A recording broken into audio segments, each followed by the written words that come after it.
Ram Ram ji friends, कैसे हैं आप सब। और आज हम सुनेंगे कार्तिक मास कथा अध्याय 17। जय श्री कृष्णा, राधे राधे। आप सभी का दिन शुभ और मंगलमय हो। आज सुनिए कार्तिक मास महात्म्य में आगे का अध्याय। आज के अध्याय की शुरुआत हम भगवान नर और नारायण की कथा के साथ करते हैं। तो चलिए कथा का रसपान करते हैं। एक असुर था, दंभोद्व। उसने सूर्य देव की घोर तपस्या की थी। सूर्य देव जब प्रसन्न होकर प्रकट हुए और वरदान मांगने को कहा तो उसने अमर होने का वरदान मांगा। सूर्य देव ने कहा यह संभव नहीं है। तब उसने कहा कि उसे 1000 दिव्य कवचों की सुरक्षा मिले। इसमें से एक भी कवच सिर्फ वही तोड़ सके जिसने 1000 वर्ष तक तपस्या की हो, और जैसे ही कोई एक भी कवच तोड़े तो वह तुरंत ही मृत्यु को प्राप्त हो जाए। सूर्य देवता बड़े चिंतित हुए। वे इतना तो समझ गए थे कि यह असुर इस वरदान का दुरुपयोग करेगा, किंतु उसकी तपस्या के आगे वे मजबूर थे। उन्हें उसे यह वरदान देना ही पड़ा। इन कवचों की सुरक्षित होने की बाद वही हुआ जो सूर्य देव को डर था। दंभोद्व अपने सहज कवचों की शक्ति से अपने आप को अमर मान कर मन चाहे अत्याचार करने लगा। वह सहज कवच नाम से जाना जाने लगा। उधर सती जी के पिता दक्ष प्रजापति ने अपनी पुत्री मूर्ति का विवाह ब्रह्मा जी के मानस पुत्र धर्म से किया। मूर्ति ने सहस्त्र कवच के नाम से सुना हुआ था। उन्होंने श्री हरि विष्णु से प्रार्थना की कि इसे खत्म करने के लिए वे स्वयं आए। विष्णु जी ने उन्हें आश्वासन दिया कि वे ऐसा ही करेंगे। समय क्रम में मूर्ति ने 2 जुड़वा पुत्रों को जन्म दिया, जिनके नाम हुए नर और नारायण। दोनों 2 शरीर में होते हुए भी एक थे, 2 शरीरों में एक आत्मा। विष्णु जी ने एक साथ 2 शरीरों में नर और नारायण के रूप में अवतरित किया था। दोनों भाई बड़े हुए। एक बार दंभोद्व एक पर्वत पर चढ़ा हुआ था। तब उसने एक तेजस्वी मनुष्य को अपनी ओर आते देखा और भय का अनुभव किया। उस व्यक्ति ने कहा, मैं नर हूँ और तुमसे युद्ध करने आया हूँ। भय होते हुए भी दंभोद्व ने हंसकर कहा, तुम मेरे बारे में जानते हो क्या? मेरा कवच सिर्फ वही तोड़ सकता है जिसने 1000 वर्षों तक तप किया हो। नर ने हंसकर कहा, मैं और मेरा भाई नारायण एक ही हैं। वह मेरे बदले तप कर रहे हैं और मैं उनके बदले युद्ध कर रहा हूँ। युद्ध शुरू हुआ और सहज कवच को आश्चर्य होता रहा कि सच में नारायण के तप से नर की शक्ति बढ़ती ही चली जा रही थी। जैसे ही 1000 वर्ष का समय पूर्ण हुआ, नर ने सहस्त्र कवच का एक कवच तोड़ दिया, लेकिन सूर्य के वरदान के अनुसार जैसे ही कवच टूटा, नर मृत होकर गिर पड़े। सहस कवच ने सोचा, चलो एक कवच गया तो कोई बात नहीं, किंतु यह तो मर गया। तभी उसने देखा कि नर उसकी ओर दौड़े चले आ रहे हैं और वह चकित हो गया। क्योंकि अभी तो उसने सामने नर की मृत्यु हुई थी और तुरंत ये जीवित होकर मेरी ओर कैसे दौड़ सकता है। लेकिन फिर उसने देखा कि नर तो मृत पड़े थे। यह तो हूबहू नर जैसा प्रतीत होते हुए उसके भाई नारायण थे, जो दंभोद्व की तरफ नहीं बल्कि अपने भाई नर की तरफ दौड़ रहे थे। दंभोद्व ने अट्टहास करते हुए नारायण से कहा, तुम्हें अपने भाई को समझाना चाहिए था, इसने अपने प्राण व्यर्थ ही गंवा दिए। नारायण शांति पूर्वक मुस्कुराए। उन्होंने नर के पास बैठकर कोई मंत्र पढ़ा और चमत्कारिक रूप से नर उठकर बैठ गए। तब दंभोद्व ने समझ में आया कि 1000 वर्ष तक शिव जी की तपस्या करने से नारायण को मृत्युजय मंत्र की सिद्धि हुई है, जिसने वे अपने भाई को पुनर्जीवित कर सकते हैं।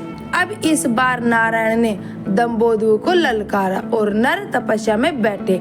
1000 साल के युद्ध और तपस्या के बाद फिर एक कवच टूटा और नारायण की मृत्यु हो गई। फिर नर ने आकर नारायण को पुनर्जीवित कर दिया और यह चक्र ऐसे ही चलता रहा। इस तरह 999 बार युद्ध हुआ। एक भाई युद्ध करता तो दूसरा भाई तपस्या। हर बार पहले की मृत्यु पर दूसरा भाई उसे पुनर्जीवित कर देता। जब 999 कवच टूट गए तो सहस्त्र कवच समझ गया कि अब उसकी मृत्यु हो जाएगी। तब वह युद्ध को त्याग कर सूर्य लोक भाग कर सूर्य देव के शरणागत हुआ। नर और नारायण उसका पीछा करते हुए वहां आए और सूर्य देव से उसे सौंपने को कहा, किंतु अपने भक्त को सौंपने के लिए सूर्य देव राजी नहीं हुए।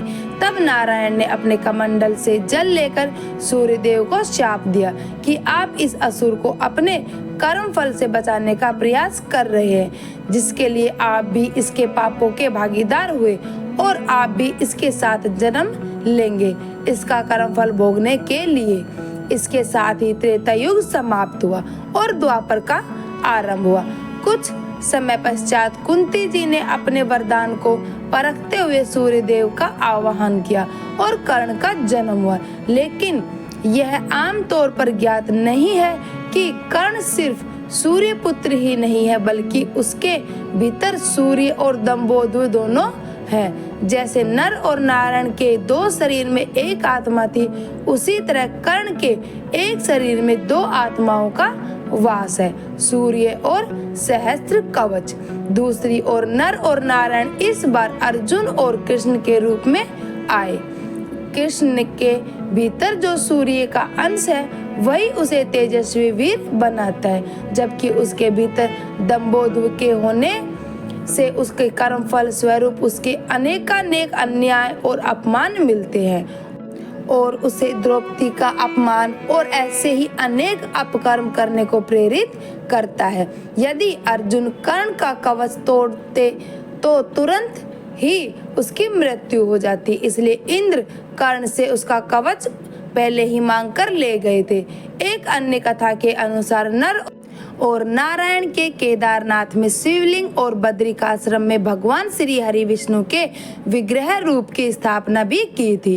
केदारेश्वर ज्योतिर्लिंग की उत्पत्ति की कथा शिव पुराण में तब आती है जब नर और नारायण शिव जी की आराधना कर रहे होते हैं। भगवान शिव की प्रार्थना करते हुए दोनों कहते हैं कि शिव आप हमारी पूजा ग्रहण करें। नर और नारायण के पूजा आग्रह पर भगवान शिव स्वयं उस पार्थिव लिंग में आते हैं। इस तरह पार्थिव लिंग में पूजन के वक्त गुजरता जाता है। एक दिन भगवान शिव खुश होते हैं और नर व नारायण के सामने प्रकट होकर कहते हैं कि वे उनकी आराधना से बेहद प्रसन्न हैं, इसलिए वर मांगो। नर और नारायण कहते हैं कि हे प्रभु, अगर आप प्रसन्न हैं तो लोक कल्याण के लिए कुछ कीजिए। भगवान शिव कहते हैं, कहो क्या चाहते हो। इस पर नर और नारायण कहते हैं, जिस पार्थिव लिंग में हमने पूजा अर्चना की है उस लिंग में आप स्वयं निवास कीजिए, ताकि आपके दर्शन मात्र से लोगों का कष्ट दूर हो जाए। दोनों भाइयों के अनुरोध से भगवान शिव और प्रसन्न हो जाते हैं और केदारनाथ के इस तीर्थ में केदारेश्वर ज्योतिर्लिंग के रूप में निवास करने लगते हैं। इस तरह केदारेश्वर ज्योतिर्लिंग की उत्पत्ति होती है। महाभारत के अनुसार पाप से मुक्ति होने के बाद केदारेश्वर में स्थित ज्योतिर्लिंग के आसपास मंदिर का निर्माण पांडवों ने अपने हाथों से किया था। बाद में इसका पुनः निर्माण आदि शंकराचार्य जी ने करवाया था। इसके बाद राजा भोज ने यहाँ पर भव्य मंदिर का निर्माण करवाया था। अब आइए श्रवण करते हैं आज का अध्याय। दीपावली को दीपमालिका के महत्व और महालक्ष्मी जी के पूजन विधि को ध्यान पूर्वक सुनने के बाद महाराज पृथु ने नारद जी से विनती की कि हे देवर्षि, अब आप अन्नकूट और गोवर्धन का भी महात्म्य सुनाने की कृपा कीजिए। तब देवर्षि कहने लगे कि दीपावली के अगले दिन कार्तिक शुक्ल प्रतिपदा को गोवर्धन और अन्नकूट होता है और इस दिन पृथ्वी पर गोबर का गोवर्धन बनाकर उसका पूजन और अन्नकूट बनाए। ब्राह्मणों को भोजन कराने के बाद स्वयं भोजन करें। गौ और बैल का भी पूजन करना चाहिए। दिन के तीसरे प्रहर में मार्गपालिका बांधे। इस दिन जवाई का भी पूजन होता है। जवाई अर्थात दामाद को घर बुलाकर उसका आदर सत्कार और पूजन भी किया जाना चाहिए। पृथु पूछने लगा कि नारद जी, सबसे पहले यह पूजन किसने और कब किया था, कृपया आप यह भी बतलाइए। तब देवर्षि नारद कहने लगे कि समुद्र मंथन के समय जब लक्ष्मी जी समुद्र से उत्पन्न हुई थी, तब भगवान विष्णु के साथ उनका विवाह हुआ था। इससे आनंदित होकर समुद्र ने भगवान की स्तुति की। तब भगवान विष्णु ने कहा कि वरदान मांगो। यह सुनकर समुद्र ने कहा कि हे भगवान, आप लक्ष्मी जी के सहित मेरे यहाँ पर निवास कीजिए। तब श्री हरि ने कहा कि ऐसा ही होगा, और तब भगवान विष्णु लक्ष्मी जी सहित क्षीर सागर में शेष शैया पर अवस्थित हो गए। उसी दिन से आज तक दामाद का पूजन प्रारंभ हुआ। जो कोई कार्तिक सुदी में एक कम और दामाद का पूजन करता है, वह सब पापों से मुक्त हो जाता है। गोवर्धन पूजा का महत्व बताने के बाद नारद जी कहने लगे कि राजा पृथु, कार्तिक सुदी दूज को यम द्वितीया को कहते हैं। इस दिन यमुना स्नान और यमराज का पूजन किया जाता है। दीपावली के बाद की इस द्वितीया को भैया दूज भी कहते हैं। इस दिन भाई अपने घर भोजन ना करे। अगर अपनी बहन ना हो तो गुरु की कन्या भी बहन के यहाँ समान होती है, इसलिए उसे भी बहन माना जा सकता है। इस दिन बहन अपने भाई की आयु बढ़ाने की कामना से 8 चिरंजीवियों अर्थात मार्कंडेय, बलि, व्यास, हनुमान, विभीषण, कृपाचार्य, अश्वत्थामा और परशुराम जी का विधि पूर्वक पूजन करें। फिर भाई को बुलाकर उसको तिलक लगाते हुए कहे कि हे सूर्य, चंद्रमा, पृथ्वी, समुद्र, वेद, पुराण, तप, सत्य, ब्रह्मा, विष्णु, महेश, देवता और मुनि तथा धर्म मेरे भाई की रक्षा करे, और जब तक सूर्य, पृथ्वी आदि स्थित है तब तक मेरे भाई की संतति चलती रहे। फिर बहन भाई को तिलक करके भोजन कराए। भाई भी अपनी श्रद्धा और सामर्थ्य के अनुसार बहन को दक्षिणा दे। इतनी कथा सुनने के बाद राजा पृथु ने पूछा, हे देवर्षि, सभी क्षेत्रों में उत्तम कौन सा क्षेत्र है? तब नारद जी कहने लगे, हे राजन, सब क्षेत्रों में उत्तम गंगा और यमुना जी का संगम है, जिसमें स्नान आदि करने की इच्छा ब्रह्मा आदि देवता भी किया करते हैं। गंगा जी के स्मरण मात्र से अनेक पाप नष्ट हो जाया करते हैं। जो कोई गंगा जी में स्नान करता है, उसके समस्त पाप क्षय हो जाते हैं और उसकी कई पीढ़ियों को परम पद की प्राप्ति होती रहती है। गंगा जी में स्नान करने की अभिलाषा करने मात्र से ही मनुष्य अनेक जन्मों के पापों से मुक्त हो जाता है। गोदावरी, कृष्णा, रेवा, अमरावती, तुंग, भद्रा, कावेरी, यमुना, बाहु, चैत्रवती, ताम, पर्णी और सरयू आदि नदियों और सभी तीर्थ गंगा जी में स्थित हैं। काशी क्षेत्र सभी क्षेत्रों में उत्तम है। जो काशी में वास करते हैं वे जीवन मुक्त हो जाते हैं। जो व्यक्ति काशी क्षेत्र का स्मरण करते हुए अपने शरीर का त्याग करता है, वह भी मोक्ष को प्राप्त कर लेता है।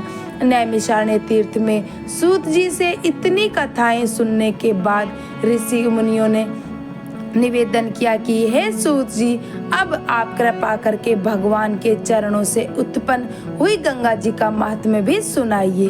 तब सूत जी बोले, हे ऋषियों, इस संबंध में नारद मुनि ने जो कुछ भी राजा पृथु से कहा था वही मैं तुमको भी सुनाता हूँ, ध्यान से सुनो।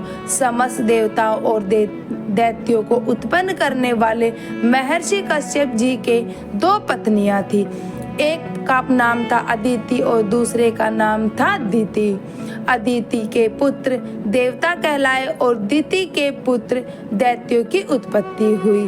भाई होते हुए भी देवताओं और दैत्यों में जन्म से ही परस्पर बैर भाव चला आ रहा था। कालांतर में प्रहलाद जी का पुत्र और विरोचन का पुत्र दैत्यराज बलि दैत्यों का राजा बना। उसकी सेना अत्यंत विशाल थी।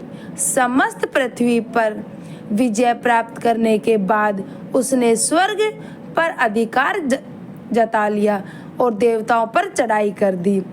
अपने राज्य को दैत्यों से घिरा हुआ देखकर इंद्र सहित सभी देवता युद्ध करने के लिए मैदान में आ डटे। बहुत भीषण घोर संग्राम हुआ जो अनेकों वर्षों तक चलता रहा। जब देवताओं ने देखा कि दैत्यों की शक्ति में कोई कमी नहीं आ रही है और वे निरंतर आगे बढ़ते ही जा रहे हैं, तब देवता मैदान छोड़कर भाग खड़े हुए। इस प्रकार दैत्यों ने स्वर्ग पर अधिकार कर लिया और बलि स्वयं इंद्रासन पर बैठकर शासन करने लगा। अब तो यज्ञ की हवि देवताओं के स्थान पर दैत्यराज बलि और अन्य दैत्यगण ग्रहण करने लगे। अपने पुत्रों अर्थात देवों को दुखी और आश्रयहीन देखकर अदिति देवताओं की जय और दैत्यों की पराजय के लिए तपस्या करने के लिए हिमाचल पर्वत पर चली गई। वहां कुछ समय तक फलाहार, कुछ समय तक सूखे पत्ते और कुछ समय तक केवल वायु का ही सेवन करती रही। फिर पैर के पंजों पर खड़ी होकर भगवान का तप करने लगी।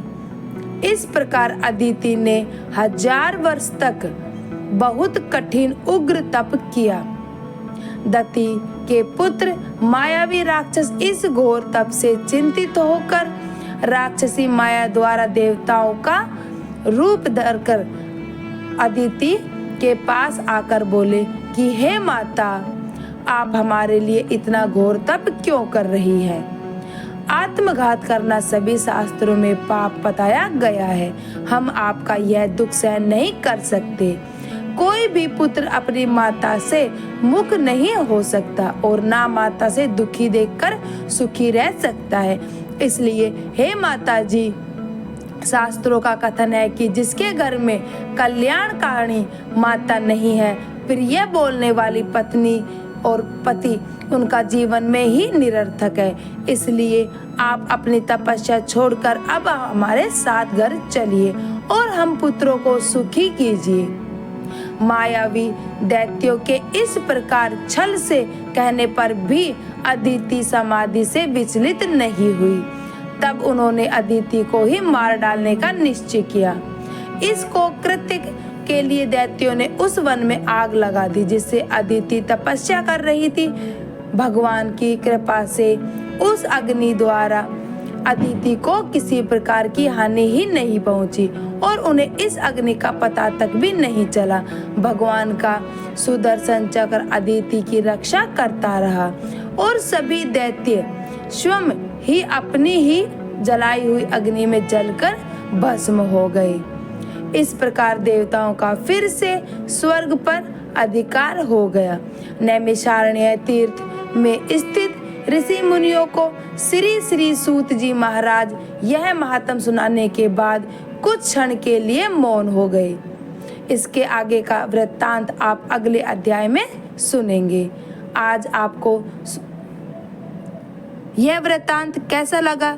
अगर आपको यह वृत्तांत अच्छा लगा तो वीडियो को लाइक एंड शेयर भी करें और मेरे चैनल को सब्सक्राइब करें। धन्यवाद।